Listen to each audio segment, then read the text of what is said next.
बिस्मिल्लाहिर्रहमानिर्रहीम। अस्सलाम वालेकुम नाज़रीन, आप यूट्यूब चैनल देख रहे हैं। मैं इमरान खान हूँ। 3 बड़ी ख़बरें हैं और सबसे पहली ख़बर यह है कि परवेज़ इलाही साहब ने बाकायदा पाकिस्तान तहरीक इंसाफ को ज्वाइन कर लिया है।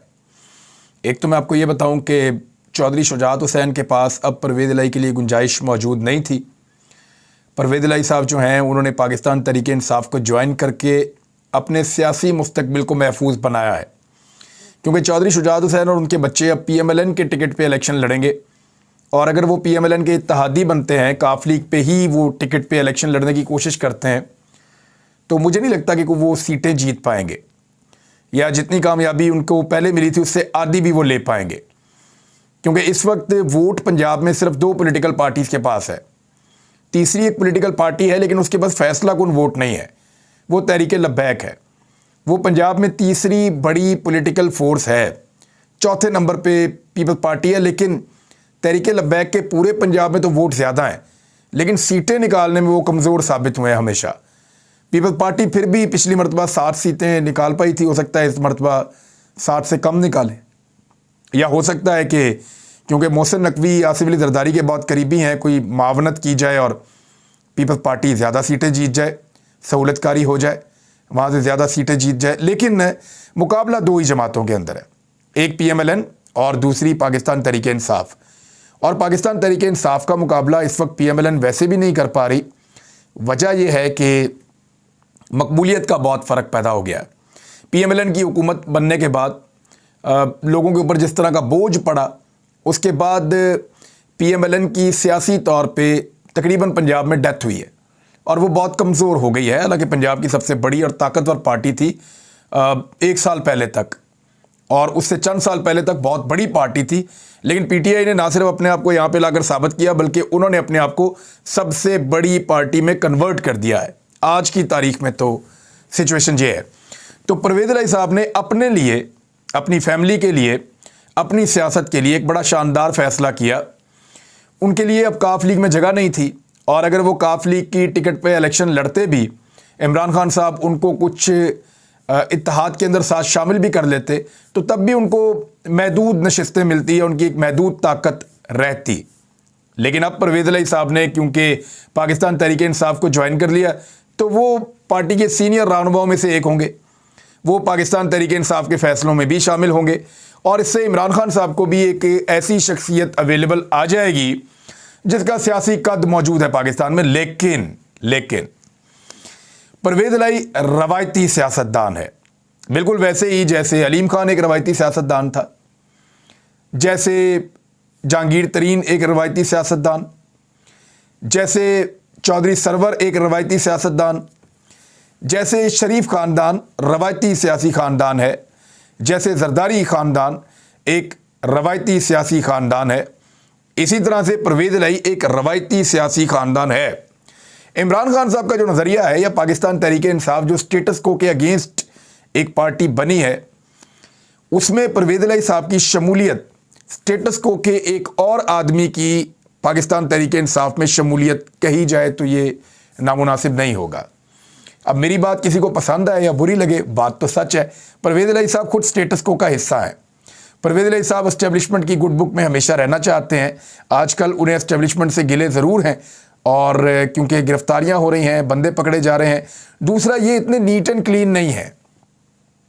चौधरी परवेज़ इलाही या उनका बेटा मोनस इलाही या ये फैमिली, इन्होंने पाकिस्तान तहरीक इंसाफ ज्वाइन तो की है, लेकिन ये उतने नीट एंड क्लीन नहीं है। पाकिस्तान तहरीक इंसाफ में पहले भी कुछ लोग हैं जो नीट एंड क्लीन नहीं है पूरी तरह से, लेकिन चौधरी परवेज़ इलाही और चौधरी मोनस इलाही, इनके बारे में सब जानते हैं और सबको पता है इनके माजी का भी, और अभी हाल ही में जो इनकी वज़ारत आला का दौर गुजरा है, इसमें भी ये बिल्कुल नीट एंड क्लीन नहीं है।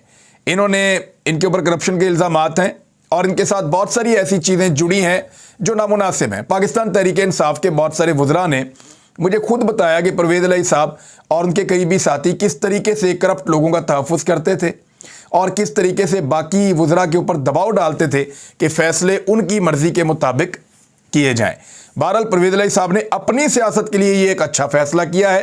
पाकिस्तान तहरीक इंसाफ ने एक ऐसी शख्सियत को शामिल किया अपनी जमात में जो शख्सियत स्टेटस को से ताल्लुक़ रखती है, वो खुद स्टेटस को का हिस्सा है। अब खबरें ये आ रही हैं कि परवेज़ इलाही साहब को बनाया जाएगा पाकिस्तान तहरीक इंसाफ का सदर। तो मेरे ख्याल में ये फैसला बिल्कुल वैसे ही है जैसे मरियम नवाज को बना दिया गया पीएमएलएन का चीफ ऑर्गेनाइजर, और पीएमएलएन के अंदर एक बेचैनी है उसको लेकर।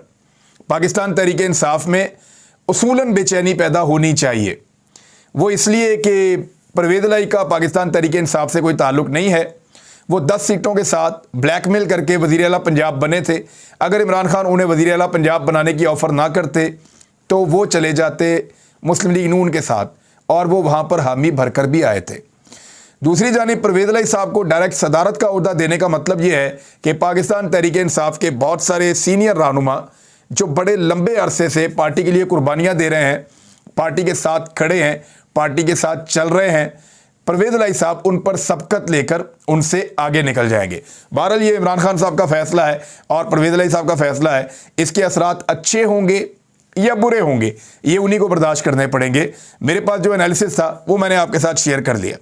चेयरमैन नैब के हवाले से खबर है, वो खबर पहले मैं आपको बता दूं, फिर कुछ और खबरें हैं वो भी आपको मैं बताऊंगा। चेयरमैन नैब आफ्ताब सुल्तान ने अपने ओहदे से इस्तीफा दे दिया है। उन्होंने इस्लामाबाद में जो अलविदाई खिताब किया अपने ऑफिसर से, और उसमें उन्होंने कहा कि किसी के खिलाफ झूठा मुकदमा नहीं चला सकता। चेयरमैन के ओहदे से मुस्ताफ़ी होने का फैसला किया है। बहुत खुश हूं, मुतमईन हूं कि अपने उसूलों पर कारबंद हूं और किसी के दबाव के सामने मैं नहीं झुका।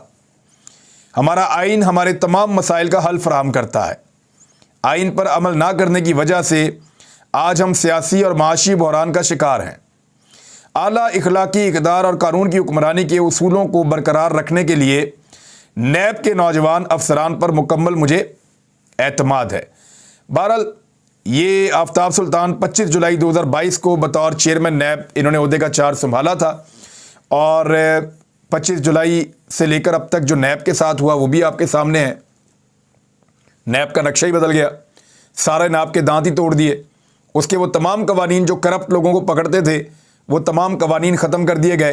तो अब तो नैब में ताकत ही नहीं है, बल्कि नैब से केसेस जो मुख्तलिफ महकमों को जाने हैं उसके ऊपर भी अब टीमें बनाई गई थी, और आफ्ताब सुल्तान साहब ने ये ड्यूटीज़ दी हुई थी। ये जो इस्तीफ़ा दिया है इसके बारे में बहुत सारी चेमगोइयाँ हो रही हैं। पाकिस्तान तहरीक इंसाफ के लोगों का ये क्लेम है कि दबाव ये डाला जा रहा था कि आफ्ताब सुल्तान साहब इमरान खान के ख़िलाफ़ नैब में केसेस बनाएं और उन केसेस की बुनियाद के ऊपर इमरान खान को गिरफ्तार करें। आफ्ताब सुल्तान साहब के हवाले से दुनिया न्यूज़ पे भी चंद जुमले हैं, मैं आपके सामने रख देता हूं। आपको खुद अंदाज़ा हो जाएगा कि दूसरों के खिलाफ केस बनवाते हैं, खुद 10-10 अरब बाहर रखे हैं। मुझे कहा गया कि फ़लाँ के भाई को छोड़ दो, और वो कौन था जो दबाव डाल रहा था? देखें, ये सवाल बार बार पाकिस्तान में उठता है कि वो कौन था जो चेयरमैन नैब के ऊपर दबाव डालकर उनसे वो काम करवाना चाह रहा था जिसके लिए उनको उनके ज़मीर ने और उनकी ईमानदारी ने उनको मुलामत की, और उन्होंने फिर इस्तीफ़ा दे दिया अपने ओहदे से। बहरहाल ये काम उन्हें बहुत पहले करना चाहिए था। जब नैब के कवानीन को तब्दील किया जा रहा था तब उनकी गैरत नहीं जागी। जब नैब के अंदर झूठे मुकदमात बनाए जा रहे थे तब उनकी गैरत नहीं जागी। लेकिन हर चीज़ की एक हद होती है। ऐसा लगता है कि तमाम हदें क्रॉस हो गई, जिसके बाद चेयरमैन नैब ने यह फैसला किया कि वो अब इस इदारे का हिस्सा नहीं रहेंगे और वो इस्तीफ़ा देकर चले गए। शहबाज शरीफ साहब ने उनका इस्तीफ़ा मंजूर कर लिया है फौरी तौर पे, और अब शहबाज शरीफ और राजा रियाज ये दोनों मिलकर फैसला करेंगे, यानी राजा रियाज और शहबाज शरीफ यानी नून लीग ही फैसला करेगी। राजा रियाज ने नून लीग के टिकट से इलेक्शन लड़ना है, इलेक्शन आने वाला है, और शहबाज शरीफ ने भी नून लीग के टिकट से इलेक्शन लड़ना है। यानी नून लीग के दो बंदे बैठ के ये फैसला कर लेंगे कि अब चेयरमैन नैब कौन होगा। दो नाम हैं जिनके ऊपर गौर किया जा रहा है, और उन दो नामों में से एक को चेयरमैन नैब अब बनाया जाएगा। साबिक ब्यूरोक्रेट है इरफान इलाही, मैं इनसे मिला हूँ वैसे, और शहबाज शरीफ के, और यानी मैंने इनको मुख्तलिफ महकमे में काम करते देखा। मैं हमारे ब्यूरो चीफ होते थे मोहम्मद इलियास, उनके साथ जाकर मैं इनको मिला था, और उन्हीं से मैं इनके बारे में कोई राय भी लूँगा।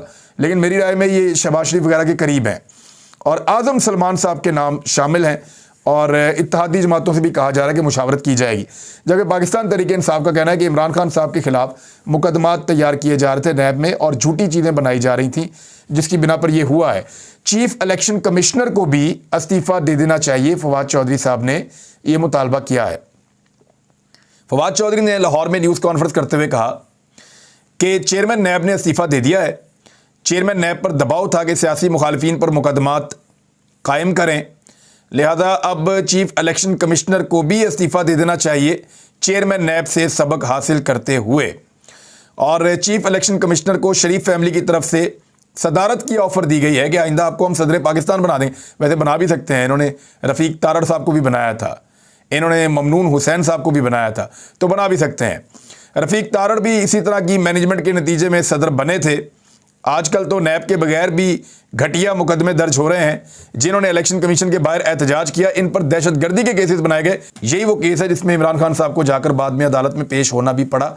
और जो सहूलतकार हैं या इस्टेब्लिशमेंट के मोरे हैं, उन सब लोगों का जो है वो एक प्लान नाकाम हो गया। लोग बहुत बड़ी तादाद में निकले लाहौर में और उन्होंने साबित किया कि वो इमरान खान के साथ खड़े हैं इस रिजीम चेंज ऑपरेशन के बाद से अब तक।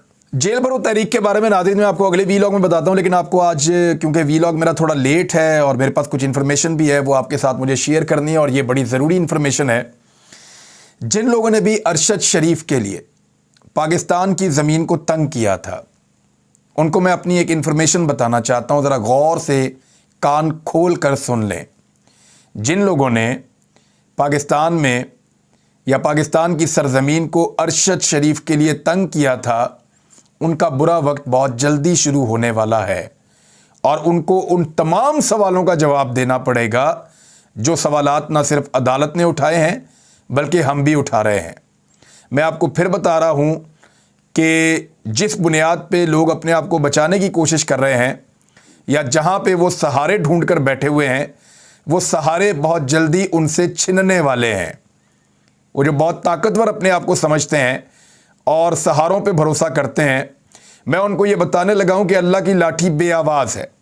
उन्होंने अरशद शरीफ के लिए पाकिस्तान की सरजमीन को तंग किया था और फिर अरशद शरीफ भाई के लिए उन्होंने यूएई से निकलने का बंदोबस्त भी किया। और फिर उनकी शहादत के बाद जिस तरह का ड्रामा पाकिस्तान में किया गया और जो कुछ पाकिस्तान में करवाया गया प्लानिंग के साथ, ये किरदार जो हैं वो सारे वही हैं जिनको सब जानते हैं। और अब ये किरदार होशियार हो जाएं, क्योंकि बहुत जल्द इनकी पकड़ होने वाली है। बहुत ज़्यादा टाइम बाकी नहीं है, जितना एंजॉय करना है कर लें।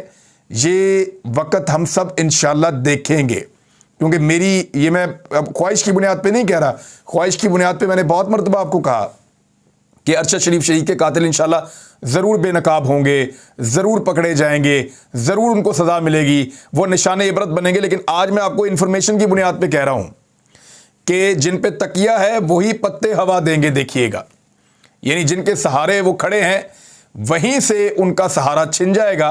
और अरशद शरीफ शहीद के लिए पाकिस्तान को एक जहन्नुम बनाने की जिन लोगों ने कोशिश की थी, वो लोग जवाबदेह होंगे और बहुत जल्दी होंगे। नाज़रीन, जो बाकी चीज़ें हैं वो मैं अगले वीलॉग में आपको बताता हूँ, ख़ासतौर पे जेल भरो तहरीक और उससे जुड़ी हुई बाकी चीज़ें। अब तक के लिए इतने, अपना ख्याल रखिएगा, अपने इस चैनल का भी। अल्लाह हाफ़िज़।